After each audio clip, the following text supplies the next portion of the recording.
mercado de venda de automóveis teve uma pequena queda neste ano de 2022. Entre janeiro e abril foram vendidas 510.846 unidades, cerca de 150 mil a menos que no primeiro quadrimestre de 2021. Caso se mantenha nesse ritmo, o mercado pode terminar com emplacamentos na casa de 2 milhões de veículos. A gente tem, inclusive, esses números que foram fechados recentemente, levando em consideração que em abril nós tivemos 2 feriados. Mas é nesse contexto que a gente vai conversar com um empreendedor que começou em 2006 com um lava-jato na cidade de Mogi Guaçu, no interior de São Paulo. E por fora, ele fazia intermediações na compra e venda de automóveis de amigos e clientes. E ao ver que a área era promissora, decidiu mudar de negócio. Olha, hoje ele é dono de uma rede de concessionárias digitais que oferece o serviço de Care Hunter, que segue o mesmo exemplo de corretor de imóveis. E é com o Márcio Leitão, que é o fundador e CEO dessa rede de concessionárias, que nós vamos conversar agora para conhecer essa trajetória e também para falar sobre esses números do mercado. Qual é a expectativa? Isso influencia ou não no mercado já de usados? Ele vai conversar com a gente. Seja bem-vindo, Márcio.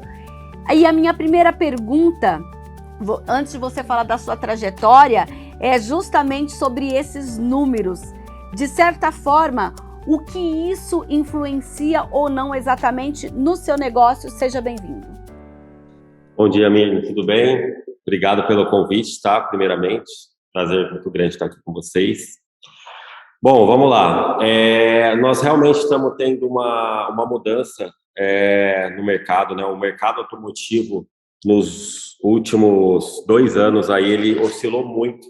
Na realidade, nós vimos números acontecerem que eu que estou no mercado automotivo há 17 anos, via falar isso dos avós dos meus amigos, que nosso carro valorizava. Então, nós passamos por um momento que o carro começou a subir muito.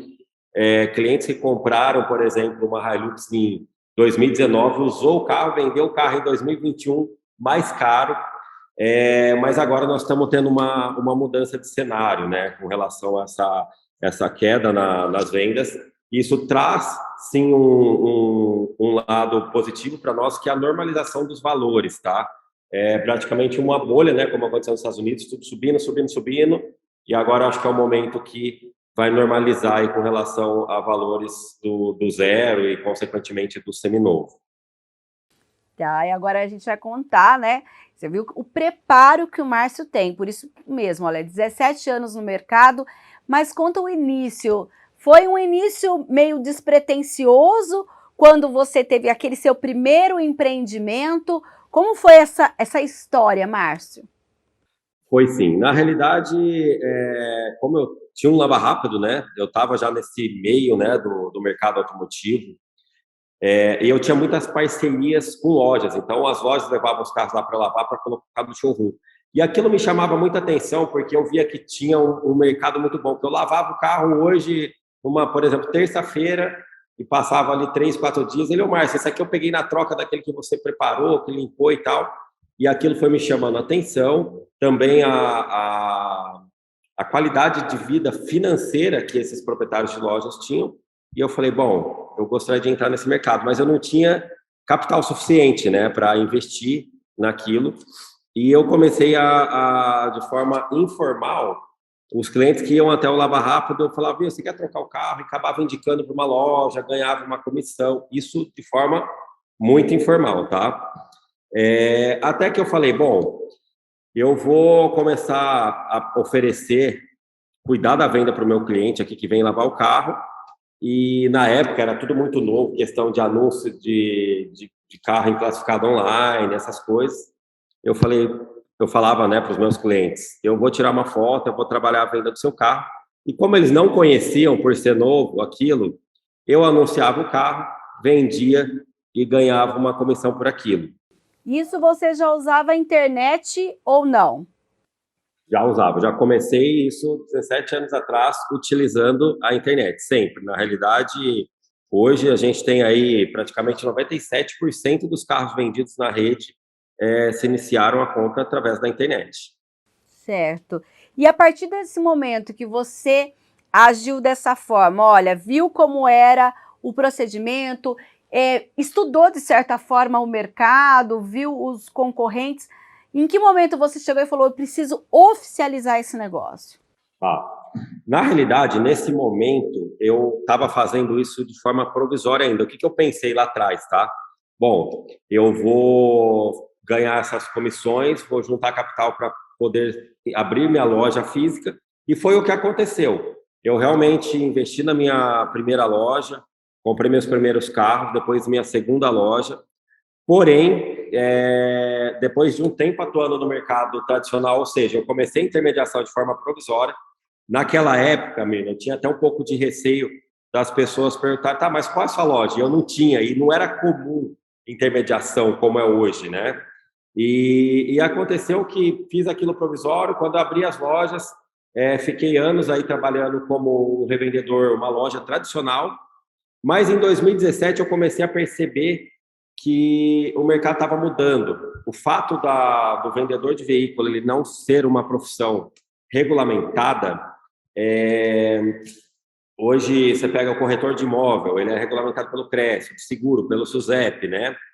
E o vendedor de veículo, a pessoa acordava onde eu vou começar a vender veículo. E isso começou a acontecer, eu vi muitas pessoas entrarem no mercado e fazendo aquilo que eu comecei lá atrás, 17 anos atrás. Aí eu falei, bom, de fato isso é uma tendência, porque a gente consegue trabalhar um valor menor, tem várias vantagens para o cliente, né, na intermediação, mas pelo fato de não ter uma regulamentação, o mercado ele tem riscos, né? Cada um faz de um jeito, ninguém se responsabiliza por multa, vende carro que teve passagem por leilão batido, sem ciência do comprador. E aí eu pensei, bom, é um mercado que vai crescer, mas ele precisa ser regulamentado. Como isso dependeria, né, de órgãos públicos e teria uma demora, não estaria ao meu alcance, foi aí que eu avaliei a possibilidade do mercado de franquias, né? Porque a franquia ela permite que você coloque padrões, né? Então eu dou sempre o exemplo do McDonald's. Eu comi o lanche aqui em Mogi Guaçu, em Campinas, em Salvador, é o mesmo valor, mesmo procedimento, a lanchonete é as mesmas cores. É o Então padrão, né? esses padrões que me interessaram a entrar nesse mercado de franquia. E aí, quando você decidiu por esse modelo, como você formatou o negócio? Tá. Quando eu decidi pelo modelo de franquias, eu comecei a estudar, né? Vi que nos Estados Unidos e na Austrália esse mercado estava muito em alta, os autobrokers lá, né? E fui, inclusive, para os Estados Unidos, fiquei lá 4 meses na Flórida, estudei, me aproximei bastante desse mercado e lá mesmo eu comecei a desenhar. Eu entendia como fazia, como era, como que não era, como que era essa negociação em rede, né? Que é o que a gente faz hoje, né? Todos os franqueados podem vender qualquer veículo da rede. E aí, com uma assessoria de uma empresa do Brasil, a gente iniciou o processo de formatação. Nos tornamos a primeira franquia de concessionárias digitais do Brasil. E isso era em que ano? Quando você conseguiu finalmente formatar todo o negócio? Nós finalizamos a formatação em 2019. Em 2019, nós deixamos, falando, bom, está pronto. Levamos aí em torno de 1 ano e meio de formatação, entre estudo e pesquisa, esse tempo que eu morei fora.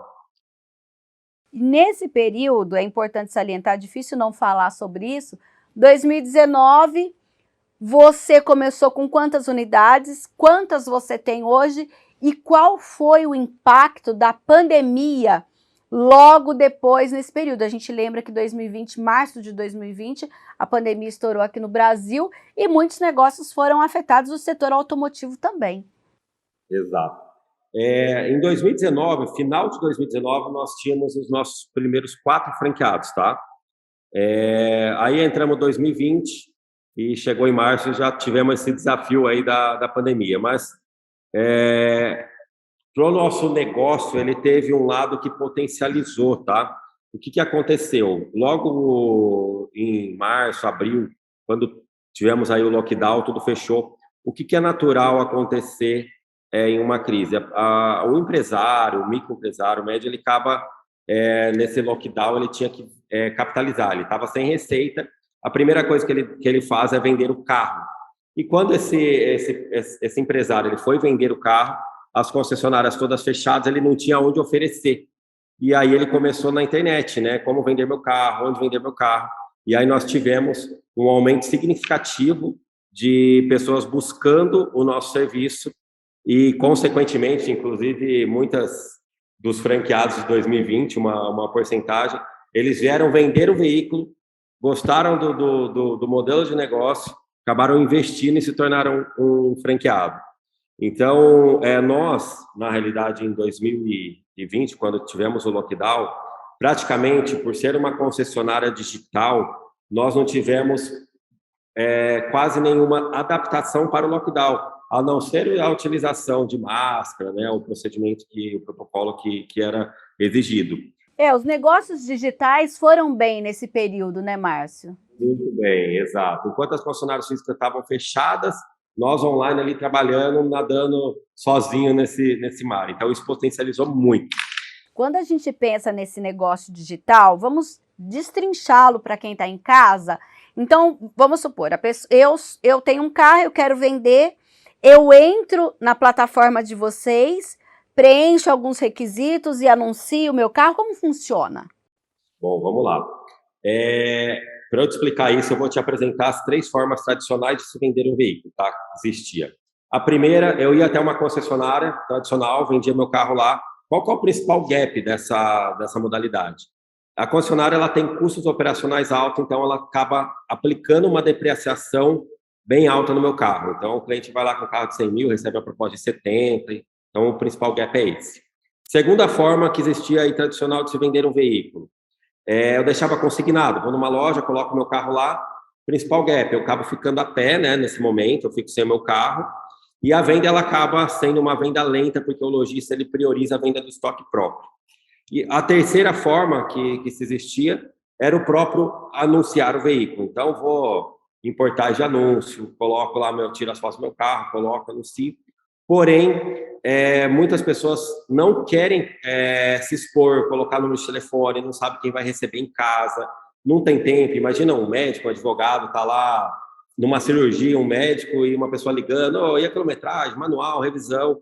Então, a gente identificou que a pessoa prefere perder um valor maior no carro do que anunciar, e sem contar os diversos golpes que foram surgindo dentro desse mercado da insegurança.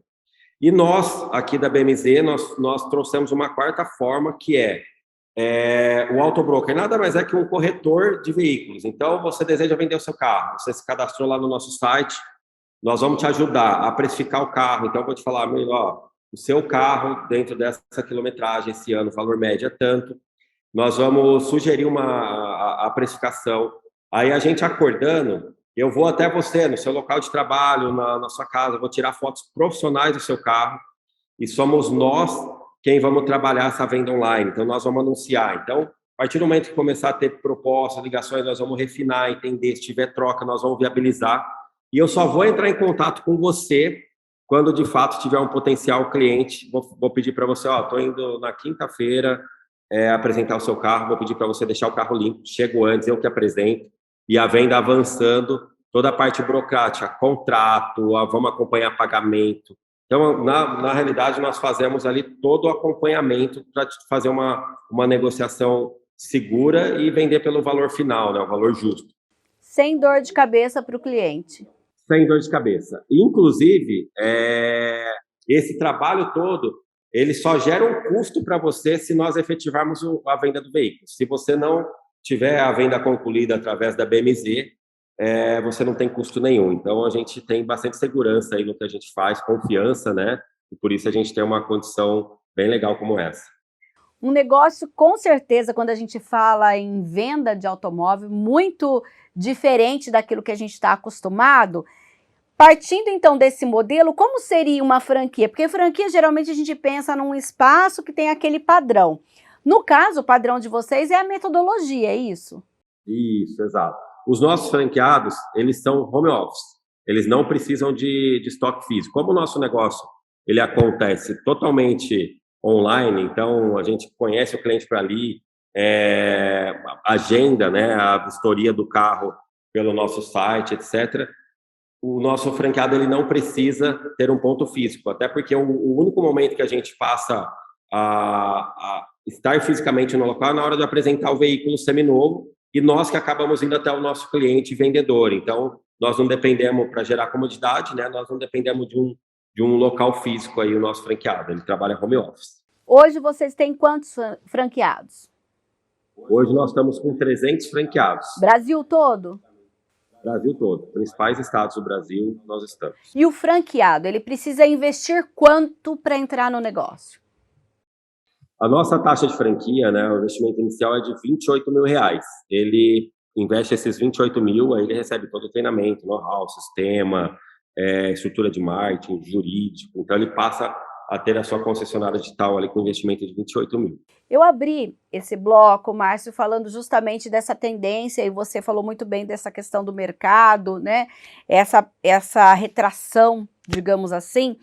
Nesse mercado da venda digital, quando acontece alguns cenários como esse que nós acabamos, né, de falar bem no começo do programa, que tipo de treinamento vocês dão para os franqueados para também lidar com essa situação no dia a dia?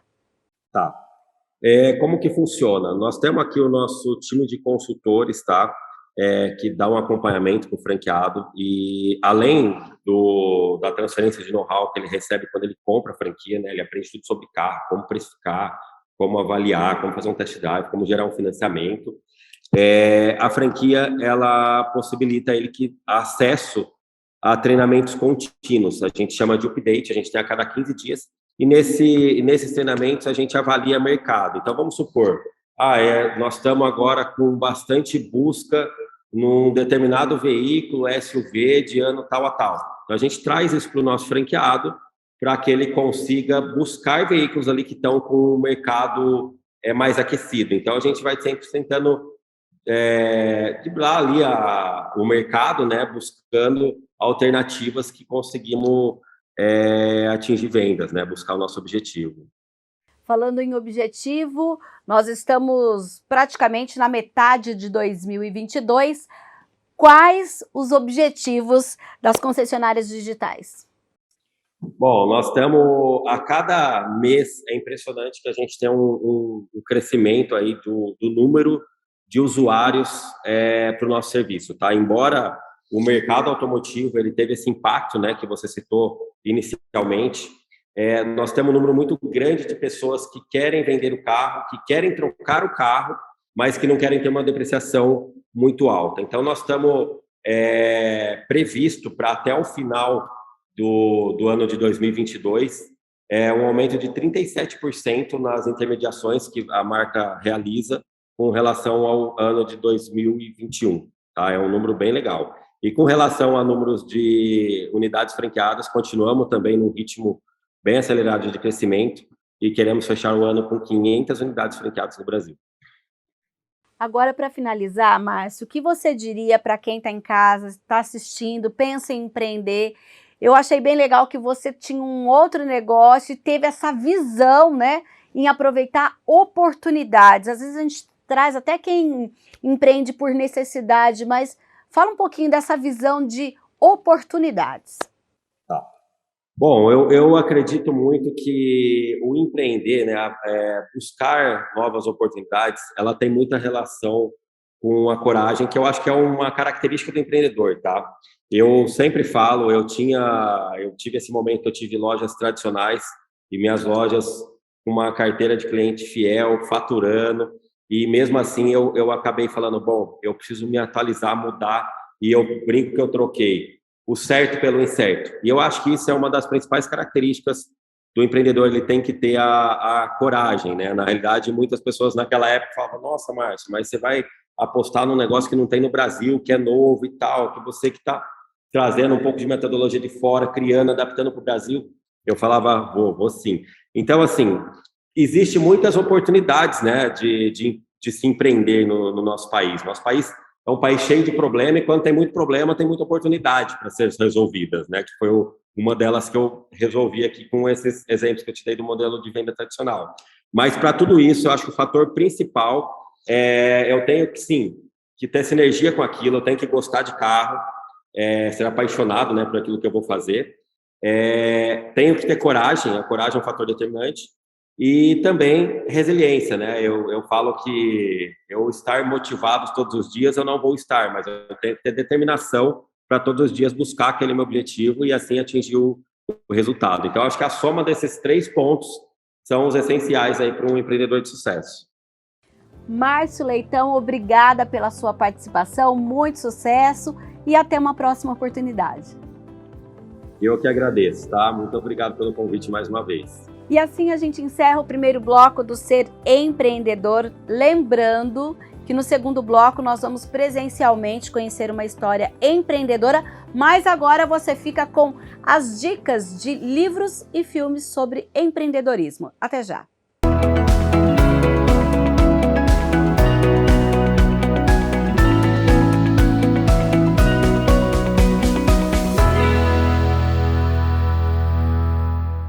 Aventuras Empresariais, por John Brooks, traduzido por Cláudia Gerp Duarte. Este livro fala sobre fracassos. Ele reúne uma série de artigos do jornalista John Brooks para o veículo The New Yorker, mostrando grandes fracassos de grandes empresas. A obra mostra que o poder das decisões é capaz de alavancar uma empresa ou acabar com ela. Pessoas são essenciais para realizar o negócio, assim como o nome, design e a pesquisa de opinião.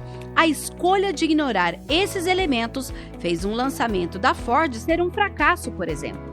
Aventuras Empresariais tem mais de 2 décadas, mas continua atual, porque as regras para administrar um negócio forte e criar valor não mudaram. Em O Empreendedor Viável, um dos renomados livros sobre empreendedorismo, o jornalista Carlos Matos e o publicitário André Teles defendem que o empreendedor de sucesso é aquele que torna a sua empresa viável para investidores, gerando um modelo de negócio sustentável e com amplo retorno financeiro. Os autores orientam como utilizar a metodologia 5W2H para a criação e a estruturação de um empreendimento viável, tanto para os investidores quanto para o mercado em si. Cada capítulo aprofunda os pontos-chave desta ferramenta. Assim, o livro é um guia extremamente didático do que deve ser feito, onde, quando e como. E no filme Cinderela, a nova adaptação deste clássico infantil lançado em plataforma digital, é um dos grandes filmes de empreendedorismo do ano de 2021. A história adaptada do conto traz a figura de Cinderela como uma mulher empreendedora que sonha em construir a sua própria linha de vestidos, desenhando e costurando sozinha em seu pequeno quarto de empregada. Esta nova gravação aborda temas como confiança no próprio trabalho e a coragem de perseguir os seus sonhos, mesmo que isso signifique abdicar de um príncipe encantado. A adaptação é uma boa inspiração para as novas personalidades femininas, mostrando como Cinderela persegue seus objetivos, mesmo com impedimentos como a madrasta má. Onde conseguiu esse vestido? Eu criei ele. Escolhi você para ser minha princesa. Mas meu trabalho? Eu não quero uma vida cativa acenando de uma varanda real. E também não quero mais viver num porão. Eu tenho sonhos que preciso realizar.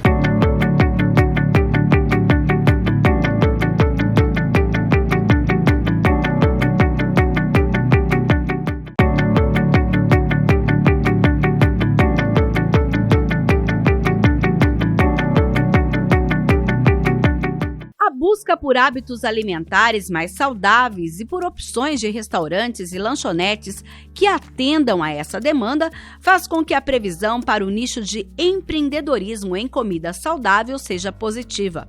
Logo após o período mais crítico da pandemia, a busca por uma alimentação saudável e completa se tornou algo que muitos consumidores buscam espontaneamente. Trata-se de uma agregação de valor ao consumidor e uma ambiência inovadora dos perfis dos empreendedores alimentícios. Ou seja, o sucesso dessa tendência, que tende a se expandir ainda mais em 2022, não é benéfico apenas para quem consome consciente, mas também para os empreendedores que sabem se adaptar às mudanças que a sociedade volta e meia apresenta e cobra. Neste contexto, o consumo de marmitas cresceu como uma alternativa, tanto para economizar tempo e dinheiro, quanto para investir em uma dieta mais rica. Além disso, é uma opção para quem quer evitar comer em locais públicos, mesmo após a reabertura dos restaurantes. Conforme pesquisa O Futuro do Food Service, realizada pela Fispal Food Service e a FGV Júnior, 41,6% dos entrevistados apontaram que houve um aumento no consumo de marmitas durante a pandemia. Se separarmos os respondentes por classe social, 83,5% pertencem à classe B, 50,4% são da classe A e 35,8% pertencem à classe C. Logo, é possível concluir que esse aumento de consumo de marmitas é predominantemente na classe B. Ainda de acordo com a pesquisa, os principais motivos que levaram as pessoas a consumirem mais marmitas durante a pandemia foram o preço, rapidez na preparação, falta de tempo para cozinhar, evitar o desperdício, a alimentação saudável, a facilidade para transportar a refeição e ainda a falta de prática na cozinha. Portanto, é possível concluir que a marmita é considerada uma boa opção para refeições completas, rápidas e econômicas. E neste segundo bloco do Ser Empreendedor, nós vamos contar a história da Roberta, nutricionista, que a partir de um problema para conseguir fazer a papinha e conciliar o dia a dia da alimentação do filho e também a vida profissional, teve a ideia desse negócio que já completa 4 anos em Campinas.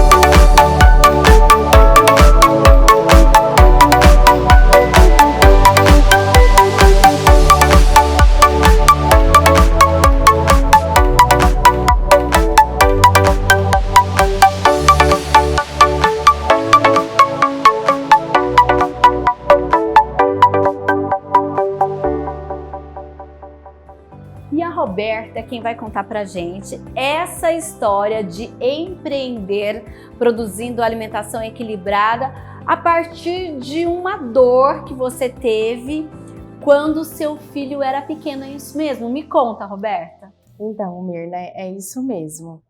Eu trabalhava fora, eu sou nutricionista, desde 2005 eu atuo na área, né? Eu atuava como técnica em nutrição, depois me formei como nutricionista.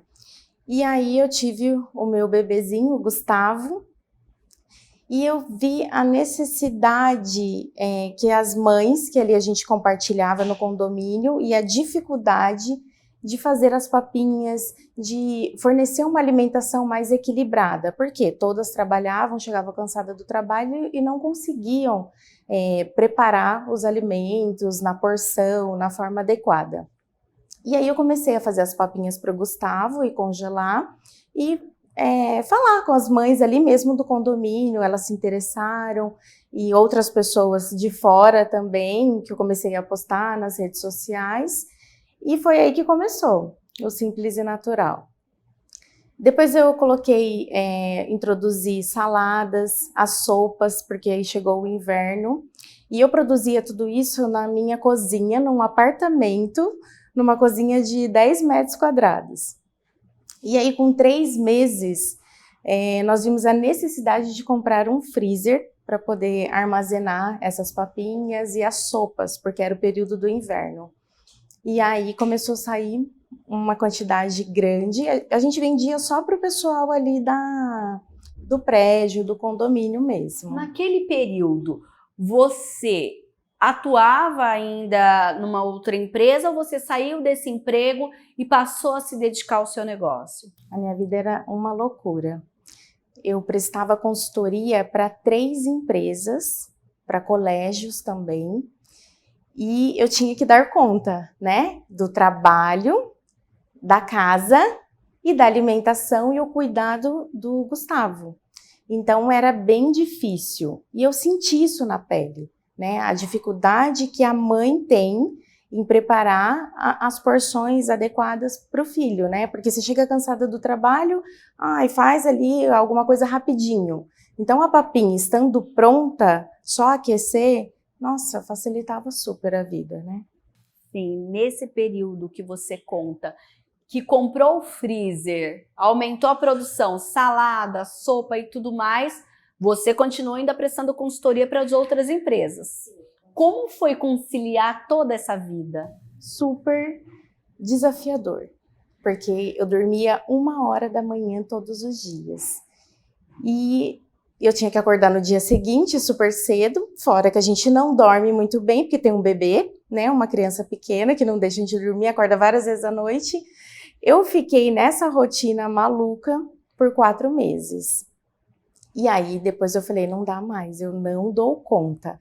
E eu percebi também que as pessoas estavam buscando marmitinha, né, de comida mesmo. Eu falei, vou tentar fazer. Chegavam para você, Roberta, você não faz comida? Por que você não faz comida? Vai ajudar bastante a gente e tal. Eu falei, gente, mas é um apartamento, é só 10 metros quadrados, eu não tenho condições. E aí, mais um desafio. E aí eu comecei a fazer as comidinhas em casa, eu e mais uma cozinheira que trabalhou comigo em um colégio onde eu prestava consultoria. E aí o negócio deu tão certo que passou 4 meses, eu falei, não tem mais como fazer nenhuma produção aqui nessa cozinha. A gente precisa de um local para fazer a produção. Nessa história, onde é que entra o Alex? Até então ele estava trabalhando, ele te auxiliava. Quando você decidiu que não, a gente precisa sair de casa, como foi isso? O Alex, assim, ele me ajudou muito, porque ele chegava do trabalho, ele ia lavar as louças, que ficava muita louça suja, organizar, colocar etiqueta nas coisas, criar etiquetas. Então, assim, ele me auxiliou muito nesse período. Foi um grande desafio pra gente. Decidiram, então, que teriam um espaço próprio. Como foi dar esse passo? A gente buscou um espaço e era em torno de 40 metros quadrados, não muito grande, não tão diferente da cozinha, mas no momento iria nos atender, até pela questão do custo, do aluguel e assim por diante, porque eu gosto de fazer as coisas com os pés no chão, né? Então, conforme for crescendo o negócio, a gente vai investindo e vai ampliando, né? E aí a gente buscou um prédio para fazer a locação, montamos toda a cozinha e em 2 meses o negócio super alavancou, assim. Naquele período, você tinha algum valor guardado para dar esse passo, abrir esse, né, atrás de um local, montar uma cozinha e tudo mais? Ou você buscou algum tipo de recurso fora? Como foi essa parte de investir nessa nova fase do seu negócio? O negócio começou, eu lembro exatamente o valor que eu tinha, R$150. E eu peguei esse valor e comecei a comprar as embalagens, né, os potes. E eu falei, eu vou investir. Então, o que eu tenho é R$150. Então, eu vou usar para investir no negócio. E aí começamos no apartamento, começou a dar super certo. No momento de mudar para o prédio, todo o valor que a gente conquistou com a venda da comidinha, das marmitas, das sopas, eu juntei para poder pagar o aluguel e começar o negócio mesmo. Sim, na época você lembra quanto vocês investiram nesse novo espaço? Era bem pouco, assim, em torno de R$3.000, que era o que tinha. E aí nós buscamos a ajuda do Sebrae e para conseguir um capital E também deu super certo, e aí nós começamos a investir na loja e na produção, na compra dos equipamentos, dos freezers e tudo que a gente estava precisando. Naquele momento em que vocês buscaram o Sebrae, até o Ser Empreendedor já conversou com vários consultores do Sebrae São Paulo, a gente lembra que, inclusive, essa linha de financiamento ela está suspensa, mas era aquela linha juros zero, né?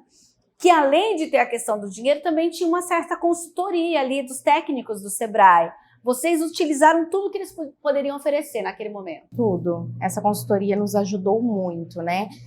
Nos ensinou a fazer planilhas, os custos, como formar o preço, né? Organização da cozinha, adequação, a parte de RH, de departamento pessoal. Então, eles nos deram uma consultoria assim, bastante válida para iniciar o negócio. A gente está falando aqui com a Roberta de um negócio que começou em 2018. E ela está no ponto em que estavam em uma loja de 40 metros quadrados. 2020 veio a pandemia. E aí, Roberta? E aí foi uma loucura, que assim, no primeiro momento nós ficamos preocupados porque fechou tudo. E aí o pessoal em casa, né, não queria sair para mercado, tal, muitas pessoas fazendo home office. E aí começou a aumentar as vendas. E no período da pandemia foi o período que a gente mais vendeu, mais faturou. Mas qual era o seu método de propaganda? O que vocês utilizavam? A gente utilizava as redes sociais. Bem pouco, na verdade. Acho que começou muito com o boca a boca. O pessoal indicar um e o outro. Foi mais isso. E teve uma nova mudança, inclusive é o local de onde a gente conversa hoje.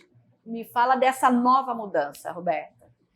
No endereço anterior, já não comportava mais a gente. Nós ficamos lá em torno de 1 ano e 8 meses, mais ou menos. E aí veio a pandemia, o negócio cresceu e nós compramos um ultracongelador para fazer as marmitas ultracongeladas, porque até então era uma marmita congelada. Que é o congelador simples que a gente conhece, o freezer, né? Isso, um freezer comum, né? Só que não tinha onde ligar, não tinha onde colocar esse ultracongelador. Então a gente notou a necessidade de realizar essa mudança. E aí buscamos um novo prédio, um novo endereço, com em torno de 150 metros quadrados. E hoje, em menos de 1 ano e meio, a gente já tem a necessidade de mudar para um espaço maior, porque não nos atende mais. Olha, que incrível. E a gente bateu um papo antes da gravação do programa.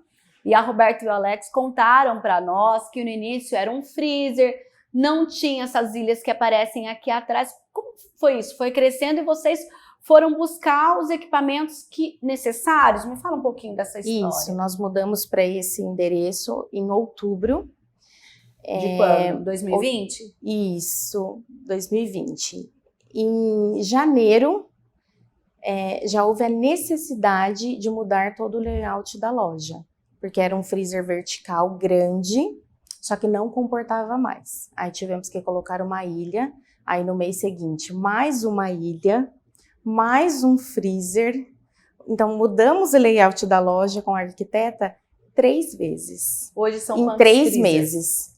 3 meses? Em 3 meses. Uau! Só o fato de mudar de endereço. Então, assim, aumentou muito as vendas. E hoje nós temos aqui em torno de 15 freezers para estoque. 15? 15. 15 freezers para estoque. É um serviço delivery. E também tem a retirada. O cliente pode vir até a loja para fazer a retirada. Por que vocês escolheram esse modelo e não necessariamente, olha, eu não vou abrir um restaurante, eu vou sempre fazer desse modelo em que a pessoa leva a comida para casa? Eu atendi em consultório e eu percebi a dificuldade que as pessoas tinham em seguir o planejamento nutricional, o plano alimentar. Porque não tinha tempo para cozinhar, para ir no mercado, ou até mesmo não sabia cozinhar, ou não queria gastar tempo com isso. E aí eu falei, por que não unir o comer bem e o amor em nutrir pessoas. Então, essa ideia deu super certo e aí surgiu o Simples e Natural. Sim. Vamos falar agora da Roberta no dia a dia, supervisionando a comida, a cozinha, né? Supervisionando todo o feitio da comida e como é elaboração de cardápio e tudo mais. Fala um pouquinho dessa sua rotina. Tá. Eu elaboro o cardápio muito rapidamente, né? Por eu ter tanto tempo de experiência na área, então para mim é super tranquilo. E aí, quando eu vou elaborar o cardápio, eu penso nas leis da nutrição, da alimentação, que seria qualidade, quantidade, harmonia, adequação. Então, na elaboração do cardápio, eu penso muito na aparência, no visual que a comida tem que ter, porque o primeiro contato é com os olhos. Então, a pessoa tem que olhar para a marmita, nossa, que vontade de comer, que delícia. Depois vem o sabor, que eu acho que é fundamental. Então, aqui nós só utilizamos temperos naturais, azeite, o mínimo de óleo, o mínimo de sal e fica uma comidinha simples, saudável, super temperada. Quando a gente pensa nesse encontro de sabores, em pensar o cardápio, você pensou o quê? Na sua rotina? Ou os clientes dizem, olha, Roberta, por que você não faz tal coisa? Como que é esse pensar no que você pode oferecer aos clientes? Com o tempo, eu fui vendo a necessidade dos clientes. Então, a gente tem várias linhas aqui na nossa loja. Tem a linha Low Carb 270 gramas, Low Carb 200 gramas, a linha cetogênica, ganho de massa magra, a linha vegetariana, o brasileirinho, que é uma comidinha mais caseira. E além de todas essas opções, a gente tem o cardápio do kit semanal. Então, toda sexta-feira é um cardápio novo, com 5 sabores, sendo 10 marmitinhas o kit. E o pessoal, o que eles buscam? Uma comidinha saudável e prática. Então não precisa nada muito elaborado. Então eu coloco alguma coisa integral, um alimento funcional, um arroz branco com feijão, com picadinho de carne, que é o básico que o brasileiro gosta muito, alguma massa. E isso atende super bem. Fora que a gente está falando aqui da entrada da loja, e logo atrás tem a cozinha, vocês estão vendo as imagens aí no decorrer do programa. Gente, o cheirinho da comida, você fala, olha, não parece que é uma comida que você fala, né? Você, inclusive, não gosta de falar apenas em comida saudável, mas em comida equilibrada. Quando eu, pensando em escolher o nome, né, da loja Simples e Natural, para mim, a comida ela tem que ser simples, natural, básica. O básico funciona, não precisa de grandes coisas, né? Então, uma comidinha com bastante tempero natural. A gente usa muita cebola, alho poró, manjericão, salsinha. Isso tudo assim traz um aroma, perfuma a comida e, além de tudo, fica super saborosa. Você falou pra gente que começou lá no seu apartamento com uma cozinheira. E hoje, quem já viu as imagens, viu que tem muita gente trabalhando com você. Me fala essa coisa de você pensar que hoje você é uma empresária responsável até por essas colaboradoras, esses colaboradores. Eu não imaginava que o negócio fosse crescer tão absurdamente assim. Eu até me emociono na hora de falar, porque é muito gratificante isso. Você levar saúde para as pessoas, para dentro da casa das pessoas através da alimentação. E aí eu recebo muito feedback que as pessoas falam assim, eu sinto que a comida é feita com amor. A montagem, tudo separadinho, com uma aparência agradável, eu prezo muito por isso, pelo sabor, pela organização ali, tudo certinho. Então, eu fico feliz com tudo isso. A gente começou com uma cozinheira me auxiliando no meu apartamento. Depois a minha irmã, Renata, que foi me ajudar na parte das saladas, que tinha muitos pedidos. E aí na loja, na Vila Industrial, eram somente as duas e eu. Depois eu contratei uma estagiária de nutrição e ficamos por aí. Aqui nessa loja nós temos 15 colaboradores, contando com motoboy, estagiária de nutrição, técnica em nutrição, cozinheiras, pessoal que faz a montagem das marmitas, estoquista, o Alex que cuida da parte administrativa. Então é muita gente e eu fico muito feliz em poder empregar todo esse pessoal. Tá certo. Então o que você diria para quem está assistindo a gente, Roberta, e às vezes pensa, tem um sonho, quer montar um negócio, mas fala, ai, eu tenho medo. O que você diria para essas pessoas? Eu diria que assim, vale a pena a gente investir nos nossos sonhos, que os sonhos exigem paciência, perseverança e bastante dedicação. Então, para você trabalhar principalmente com comida, você precisa de dedicação, de muito amor. E eu amo fazer tudo o que eu faço aqui. Eu amo estar aqui. Para mim é muito tranquilo, né? Colocar um cardápio, orientar o pessoal na cozinha, atender o cliente. Não tem nada de difícil, porque tem muito amor dentro de mim, né? Para fazer tudo isso. Então, assim, invista nos seus sonhos, comece com aquilo que você tem. Não espere você ter um valor alto, eu preciso de um dinheiro para investir. Não, começa com aquilo que você tem. E aí, conforme for, você vai crescendo e vai ter sucesso. E o Alex que começou lá atrás, lavando louça e tal, mas não é só isso hoje não. Alex, me fala do seu trabalho aqui, até porque você tem uma outra atividade também. Sim, eu brinco, lavando louça, descascando mandioquinha. Bom, eu comecei sempre jornada dupla, né? Então, eu tenho ainda um outro trabalho e no segundo turno, terceiro turno, quando a gente consegue, eu ajudo aqui na parte administrativa.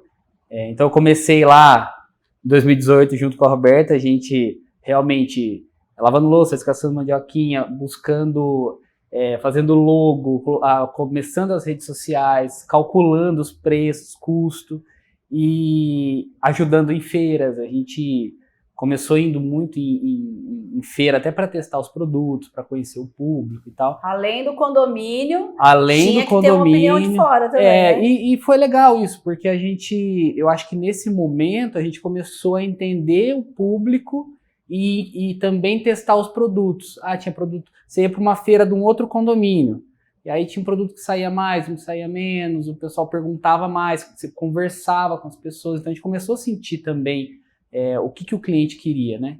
Então, e aí tinha aquela coisa, leva o carro, tinha um carro pequenininho, a gente colocou um bagageiro no carro, colocava carrinho em cima, colocava caixa de isopor, e ia para o condomínio, depois desmontava tudo, ia para casa, passava, guardava as coisas, assim, era muito trabalho, sabe? Foi um período que a gente dormia pouco.